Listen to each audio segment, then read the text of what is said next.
ಒಮ್ಮೆ ವೃತರಾಸುರ ಅಂತ ಒಬ್ಬ ಭಯಂಕರವಾದ ರಾಕ್ಷಸ ಇರ್ತಾನೆ. ಅವನು ದೇವತೆಗಳ ಮೇಲೆ ಯುದ್ಧಕ್ಕೆ ಹೋಗ್ತಾನೆ. ಯುದ್ಧಕ್ಕೆ ಹೋದಾಗ ದೇವತೆಗಳೆಲ್ಲರೂ ಆ ವೃತರಾಸುರ ರಾಕ್ಷಸನನ್ನ ಸಂಹಾರ ಮಾಡಕ್ಕೆ ಅಂತ ಹೋಗ್ತಾರೆ. ಆದ್ರೆ ಆ ವೃತರಾಸುರ ಏನ್ ಮಾಡ್ತಾನೆ ಅಂತ ಹೇಳಿದ್ರೆ, ದೇವತೆಗಳ ಹತ್ರ ಇದ್ದ ಆಯುಧಗಳನ್ನ ಅವನು ನುಂಗ್ಕೊಂಡ್ಬಿಡ್ತಾನೆ. ಇದರಿಂದ ಭಯಬಿದ್ದ ದೇವತೆಗಳು ಓಡಿ ಹೋಗಿ ಕ್ಷೀರಸಾಗರದಲ್ಲಿರುವ ಕ್ಷೀರೋದಕಶಾಹಿ ವಿಷ್ಣು ಹತ್ರ ಹೀಗೆ ಕೇಳ್ಕೊತಾರೆ, ಪ್ರಭು ನೀನೆ ಯಾವ್ದಾದ್ರು ಅವತಾರ ಎತ್ತಿ ಈ ರಾಕ್ಷಸನನ್ನ ಸಂಹಾರ ಮಾಡು, ನಮ್ಗೆ ಸಹಾಯ ಮಾಡು ಅಂತ ಕೇಳ್ಕೊತಾರೆ. ಅದಕ್ಕೆ ಆ ಕ್ಷೀರೋದಕ ವಿಷ್ಣು ಏನ್ ಹೇಳ್ತಾರೆ ಅಂತ ಹೇಳಿದ್ರೆ, ನಾನು ಅವತಾರ ಎತ್ತಲ್ಲ, ಈ ಸಮಸ್ಯೆಗೆ ನೀವೇ ಪರಿಹಾರವನ್ನ ಕಂಡುಕೊಳ್ಬೇಕು. ಪರಿಹಾರವನ್ನ ನಾನು ಹೇಳ್ತೀನಿ ಬೇಕಿದ್ರೆ, ಆದ್ರೆ ಅದನ್ನ ಅಮಲು ಮಾಡೋದು ನಿಮ್ಮ ಕರ್ತವ್ಯ ಆಗಿರುತ್ತೆ.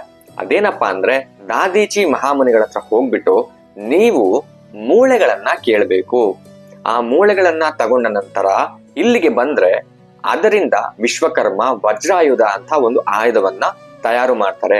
ಆ ವಜ್ರಾಯುಧದಿಂದ ನೀವು ವೃತರಾಸುರನ ಸಂಹಾರ ಮಾಡ್ಬೋದು ಅಂತ ಹೇಳ್ತಾರೆ. ವಿಷ್ಣುವಿನ ಮಾತನ್ನ ಕೇಳ್ಕೊಂಡು ದಾದೀಚಿ ಮಹಾಮುನಿಗಳ ಹತ್ರ ದೇವತೆಗಳೆಲ್ಲರೂ ಹೋಗ್ತಾರೆ. ಅಲ್ಲಿಗೆ ಹೋಗಿ ಅವರ ಹತ್ರ ಮೂಳೆಗಳನ್ನ ತ್ಯಾಗ ಮಾಡಿ ಅಂತ ಕೇಳ್ತಾರೆ. ಮೂಳೆಗಳನ್ನ ತ್ಯಾಗ ಮಾಡೋದು ಅಂತ ಹೇಳಿದ್ರೆ ಅದೇನು ಸಣ್ಣ ವಸ್ತು ಅಲ್ಲ ಕೊಟ್ಬಿಡಕ್ಕೆ, ಅಂದ್ರೆ ದೇಹ ತ್ಯಾಗ ಮಾಡ್ಬೇಕು.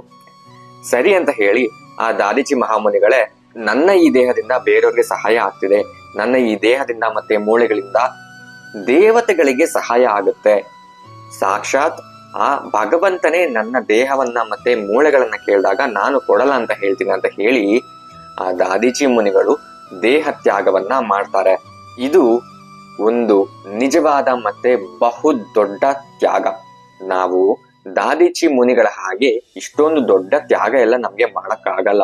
ಆದ್ರೆ ಸಹಾಯ ಕೇಳ್ಕೊಂಡು ಬಂದವರ ಹತ್ರ ನಮ್ಮ ಕೈಯಲ್ಲಿ ಆದಷ್ಟು ಅವರಿಗೆ ಸಹಾಯ ಮಾಡ್ಬೋದು.